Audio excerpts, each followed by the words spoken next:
آپ صلی اللہ علیہ وسلم کا ہی فرمان ہے کہ جو کسی مسلمان سے عہد شکنی کرے اس پر اللہ پاک، فرشتوں اور تمام انسانوں کی لعنت ہے، اور اس کا کوئی فرض قبول نہ ہوگا نہ نفل۔ السلام علیکم ورحمۃ اللہ۔ ویب سیریز طریقہ محمدی کی آج 8th ایپیسوڈ ہے۔ چنانچہ حضرت عبداللہ بن ابو حمزہ رضی اللہ تعالیٰ عنہ کہتے ہیں کہ میں نے نبی کریم صلی اللہ علیہ وسلم کے اعلان نبوت سے پہلے آپ سے ایک چیز خریدی تھی اور اس کی کچھ قیمت میرے ذمہ رہ گئی تھی، تو میں نے آپ سے وعدہ کیا تھا کہ میں اسی جگہ آپ کو بقیہ قیمت لا کر دوں گا۔ جب میں اپنے مقام پر آ گیا، یعنی اپنی جگہ پر آ گیا جہاں مجھے آنا تھا، تو میں اس بات کو بھول گیا۔ پھر مجھے 3 دن بعد یاد آیا کہ میں نے آپ صلی اللہ علیہ وسلم سے کیا کہہ کر آیا تھا، سو میں اس جگہ آیا جہاں رقم لے کر آنے کا میں نے وعدہ کیا تھا۔ جب میں وہاں پہنچا تو میں نے دیکھا کہ آپ صلی اللہ علیہ وسلم اسی جگہ موجود ہیں۔ آپ نے مجھ سے فرمایا، اے جوان، تو نے مجھے زحمت میں ڈال دیا، میں اسی جگہ 3 دن سے تیرا انتظار کر رہا ہوں۔ ناظرین، وعدہ پورا کرنا یہ کسی تاجر بزنس مین کی بہت بڑی خوبی ہوتی ہے۔ آپ صلی اللہ علیہ وسلم نے اس بات کی حامی بھری تھی کہ میں یہیں ملوں گا، تو آپ 3 دن تک وہیں ٹھہرے رہے۔ یہ ہمارے پیارے آقا صلی اللہ علیہ وسلم کی ایز اے تاجر ایک کوالٹی تھی۔ آپ صلی اللہ علیہ وسلم اس شعبے میں بھی ہمارے لیے مثال ہیں۔ آج ہم حضور صلی اللہ علیہ وسلم کی سیرت مبارکہ کو as a business man discuss کریں گے کہ حضور بحیثیت تاجر، اللہ پاک قرآن کریم میں سورہ بقرہ کی آیت نمبر 275 میں ارشاد فرماتا ہے کہ اللہ نے خرید و فروخت کو حلال اور سود کو حرام فرمایا ہے۔ نبی کریم صلی اللہ علیہ وسلم نے اس آیت کا عملی نمونہ بن کر دکھایا، جس میں ہماری لرننگ کے لیے بہت سے لیسنز ہیں۔ ناظرین، نبی کریم صلی اللہ علیہ وسلم مکے میں پیدا ہوئے اور وہاں کے لوگوں کا گزر بسر زیادہ تر بکریاں چرانے اور تجارت پر ہوتا تھا۔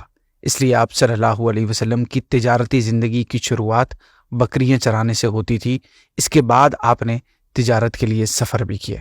آپ کی بزنس ٹرپس کے حوالے سے شارٹ ڈیٹیل یہ ہے کہ آپ کی عمر مبارک 12 ایئرز کی ہوئی تو اس وقت آپ نے تجارت کے لیے ملک شام کا سفر کیا۔ اس طرح آپ صلی اللہ علیہ وسلم نے اپنی تجارتی زندگی کا آغاز بہت ہی کم ایج میں سٹارٹ کر دیا تھا۔ اس کے بعد جب آپ کی عمر مبارک 25 ایئرز کی ہوئی، اس وقت تک آپ کی سچائی اور امانت داری دور دور تک مشہور ہو گئی تھی اور لوگوں نے آپ کو صادق و امین کا لقب دے دیا تھا۔ یہ دیکھ کر حضرت خدیجہ رضی اللہ تعالیٰ عنہ، جو کہ ایک عزت دار اور مالدار خاتون تھی، انہوں نے آپ کے پاس پیغام بھیجا کہ آپ میرا مال تجارت لے کر ملک شام جائیں، اور آفر دی کہ جو رقم دوسروں کو دیتی ہوں آپ کو اس کا ڈبل دوں گی۔ آپ صلی اللہ علیہ وسلم نے اس آفر کو قبول کر لیا اور حضرت خدیجہ کا مال تجارت لے کر آپ ملک شام کی طرف روانہ ہوئے۔ یہ آپ کا دوسرا سفر تھا شام کی جانب۔ حضرت خدیجہ رضی اللہ تعالیٰ عنہ کا غلام میسرہ آپ کے ساتھ تھا، جو آپ کی خدمت کرتا تھا۔ اللہ پاک نے اس تجارت میں آپ کو بہت پروفٹ عطا فرمایا۔ آپ صلی اللہ علیہ وسلم نے حضرت خدیجہ کی وجہ سے جو تجارتی سفر کیے، ان میں 2 سفر یمن کی طرف بھی تھے، جس میں حضرت خدیجہ نے آپ کو جرش، جو یمن کا علاقہ تھا، اس کی طرف بھیجا۔ ناظرین، اچھے بزنس مین کی کوالٹیز میں ایک کوالٹی ڈیلنگ کے ٹائم شور شرابہ اور آپس میں فضول بحث وغیرہ کرنا سے بچنا بھی ہے۔ آپ صلی اللہ علیہ وسلم کی اس کوالٹی کی گواہی اعلان نبوت سے پہلے بھی دی جاتی تھی۔ چنانچہ حضرت عبداللہ بن سائب رضی اللہ تعالیٰ عنہ فرماتے ہیں کہ میں نبی کریم کی خدمت میں حاضر ہوا تو صحابہ کرام میری تعریف اور میرا تذکرہ کرنے لگے، تو رسول کریم نے ارشاد فرمایا، میں انہیں تم سے زیادہ جانتا ہوں۔ میں نے کہا، میرے ماں باپ آپ پر قربان ہوں یا رسول اللہ صلی اللہ علیہ وسلم، آپ زمانہ جاہلیت میں تجارت میں میرے شریک تھے، اور آپ بہترین شریک تھے کہ نہ بحث اور تکرار کرتے نہ جھگڑا کرتے تھے۔ ناظرین، آپ صلی اللہ علیہ وسلم کے نزدیک تجارت ایک بہت بڑی ذمہ داری تھی، جسے آپ نے عدل و انصاف کے اصولوں کے تحت نبھایا۔ آپ صرف اچھے تاجر نہیں تھے، بلکہ آپ نے تجارت کے اصول بھی بنائے اور اپنی امت کو سکھائے۔ آپ کی تجارتی اصول نہ صرف درستگی اور سچائی پر مبنی تھے، بلکہ انسانیت اور انصاف کی بلندیوں کو چھونے والے بھی تھے۔ آپ صلی اللہ علیہ وسلم نے فرمایا کہ 3 شخص ایسے ہیں جن سے قیامت کے دن اللہ پاک نہ کلام فرمائے گا نہ ان کی طرف نظر رحمت فرمائے گا۔ ان میں سے ایک وہ ہے جو کسی سامان پر قسم کھائے کہ مجھ سے پہلے اس سے زیادہ قیمت اس کی مل رہی تھی، حالانکہ وہ جھوٹا ہو۔ ایک بار آپ صلی اللہ علیہ وسلم گلے یعنی کھانے کے ایک ڈھیر کے پاس سے گزرے۔ آپ نے اپنا ہاتھ مبارک اس ڈھیر میں ڈالا تو انگلیوں پر کچھ ویٹنس فیل ہوئی۔ دکاندار سے اس کے بارے میں پوچھا کہ یہ کیا ہے؟ اس نے جواب دیا، رسول اللہ، اس ڈھیر پر بارش ہو گئی تھی۔ آپ نے ارشاد فرمایا کہ پھر تم نے اس بھیگے ہوئے گلے کو اوپر کیوں نہیں رکھ دیا کہ لوگ اسے دیکھ لیتے؟ اور فرمایا کہ جو شخص دھوکہ دے وہ ہم میں سے نہیں۔ امیر المؤمنین حضرت ابو بکر صدیق سے روایت ہے کہ نبی کریم نے ارشاد فرمایا کہ جو کسی مومن کو نقصان پہنچائے یا اس کے ساتھ مکر اور دھوکہ بازی کرے وہ ملعون ہے۔ ناظرین، جہاں آپ نے بہت سے اصول سکھائے ہیں، وہیں زمانہ جاہلیت کی خرید و فروخت میں پائی جانے والی خرابیوں کو بھی دور فرمایا ہے۔ آپ نے ارشاد فرمایا کہ جو غلہ خریدے تو اس پر قبضہ کیے بغیر آگے نہ بیچے۔ تجارت میں برکت کے حوالے سے ارشاد فرمایا کہ خریدنے اور بیچنے والے اگر سچ بولیں اور معاملہ واضح کریں تو ان کی خرید و فروخت میں برکت ڈال دی جاتی ہے، اور اگر وہ دونوں کوئی بات چھپا لیں اور جھوٹ بولیں تو اس سے برکت اٹھا لی جاتی ہے۔ ایک اور مقام پر فرمایا کہ سچا اور دیانتدار تاجر جنت میں انبیاء، صدیقین اور شہداء کے ساتھ ہوگا۔ یہ بھی آپ صلی اللہ علیہ وسلم کا فرمان ہے کہ تمام کمائیوں میں زیادہ پاکیزہ ان تاجروں کی کمائی ہے کہ جب وہ بات کریں تو جھوٹ نہ بولیں، اور جب ان کے پاس امانت رکھی جائے تو خیانت نہ کریں، اور جب وعدہ کریں تو اس کے خلاف نہ جائیں، اور جب کسی چیز کو خریدیں تو اس کی برائی نہ کریں، اور جب اپنی چیز بیچیں تو اس کی تعریف میں حد سے نہ بڑھیں، اور ان پر کسی کا مال یعنی ذمہ ہو تو دینے میں ڈھیل نہ ڈالیں، اور جب ان کا مال کسی پر آتا ہو تو سختی نہ کریں۔ ناظرین، وعدہ خلافی کے بہت زیادہ نقصانات ہیں۔ وعدہ خلافی کرنے والا شخص لوگوں میں ویسے ہی اپنا اعتماد کھو دیتا ہے۔ وعدہ خلافی آپس کے جو تعلقات ہیں ان کو بھی کمزور کرتی ہے، اخوت، محبت اور ہمدردی کے جذبات کو ٹھیس پہنچتی ہے۔ وعدہ خلافی ویسے بھی منافقت کی علامت سمجھا جاتا ہے۔ وعدہ توڑنے والا دنیا میں ذلیل و رسوا تو ہوتا ہی ہے، آخرت میں بھی رسوائی اس کا مقدر ہوگی۔ چنانچہ حدیث پاک میں آتا ہے کہ اللہ پاک جب قیامت کے دن اولین و آخرین کو جمع فرمائے گا تو ہر عہد توڑنے والے یعنی وعدہ توڑنے والے کے لیے ایک جھنڈا بلند کیا جائے گا، اونچا اٹھایا جائے گا اور کہا جائے گا کہ فلاں بن فلاں کی عہد شکنی ہے یعنی وعدہ خلافی ہے۔ آپ صلی اللہ علیہ وسلم کا ہی فرمان ہے کہ جو کسی مسلمان سے عہد شکنی کرے یعنی وعدہ خلافی کرے اس پر اللہ پاک، فرشتوں اور تمام انسانوں کی لعنت ہے، اور اس کا کوئی فرض قبول نہ ہوگا نہ نفل۔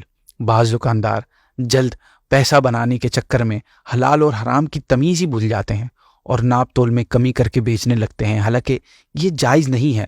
آپ نے فرمایا ہے صلی اللہ علیہ وسلم نے کہ 5 چیزوں کے سبب ہیں۔ عرض کی گئی، یا رسول اللہ صلی اللہ علیہ وسلم، 5 چیزوں کا سبب ہونے سے کیا مراد ہے؟ آپ نے فرمایا، نمبر 1، جس قوم نے عہد توڑا یعنی وعدہ توڑا اس پر اس کے دشمن کو مسلط کر دیا جائے گا۔ نمبر 2، جس قوم نے اللہ پاک کی کتاب کے خلاف فیصلے کیے تو اس میں فقر و فاقہ عام ہو جاتا ہے۔ نمبر 3، جس قوم میں فحاشی عام ہو جائے تو اس میں موت پھیلنے لگتی ہے۔ نمبر 4، جس قوم نے زکوٰۃ ادا نہ کی تو اس سے بارش روک لی جائے گی۔ اور نمبر 5، جس قوم نے ناپ تول میں کمی کی تو اس سے سبزہ کو روک لیا جائے گا اور اسے قحط سالی نے آ لیا۔ ایک موقع پر ارشاد فرمایا کہ جو قوم بد عہدی یعنی وعدہ خلافی کرتی ہے اللہ پاک ان کے دشمنوں کو ان پر مسلط کر دیتا ہے۔ تاجر اپنی خراب چیز کو اس کا عیب بتائے بغیر بیچے، یہ جائز نہیں ہے۔ ایسے لوگوں کے بارے میں آپ نے فرمایا کہ جس نے عیب والی چیز بیچی اور اس کو ظاہر نہ کیا وہ ہمیشہ اللہ پاک کی ناراضگی میں ہے اور فرشتے ہمیشہ اس پر لعنت کرتے ہیں۔ حضرت عقبہ بن عامر رضی اللہ تعالیٰ عنہ روایت کرتے ہیں کہ نبی کریم صلی اللہ علیہ وسلم نے فرمایا کہ ایک مسلمان دوسرے مسلمان کا بھائی ہے، اور جب مسلمان اپنے بھائی کا ہاتھ کوئی چیز بیچے جس میں عیب ہو تو جب تک بیان نہ کرے اسے بیچنا حلال نہیں۔ ناظرین، زمانۂ جاہلیت میں تجارت میں پائی جانے والی خرابیوں میں سب سے بڑی برائی جو رائج تھی وہ سودی کاروبار تھا۔ اس کے بارے میں قرآن کریم میں سورہ بقرہ کی آیت نمبر 276 میں اللہ پاک فرماتا ہے کہ اللہ سود کو مٹاتا ہے اور صدقات کو بڑھاتا ہے۔ سود کے حرام ہونے کے حوالے سے بہت سی حکمتیں اور ریزنز بیان کیے گئے ہیں۔ سود کا معاملہ یوں ہے کہ جب آپ کسی سے رقم لیتے ہیں اور اس پر اضافی رقم یعنی سود ادا کرتے ہیں تو دراصل آپ وہ اضافی رقم انٹرسٹ بغیر کسی وجہ کے دے رہے ہوتے ہیں، یعنی آپ کو اس کے بدلے میں کچھ نہیں مل رہا، بس صرف مزید پیسے دینے پڑتے ہیں۔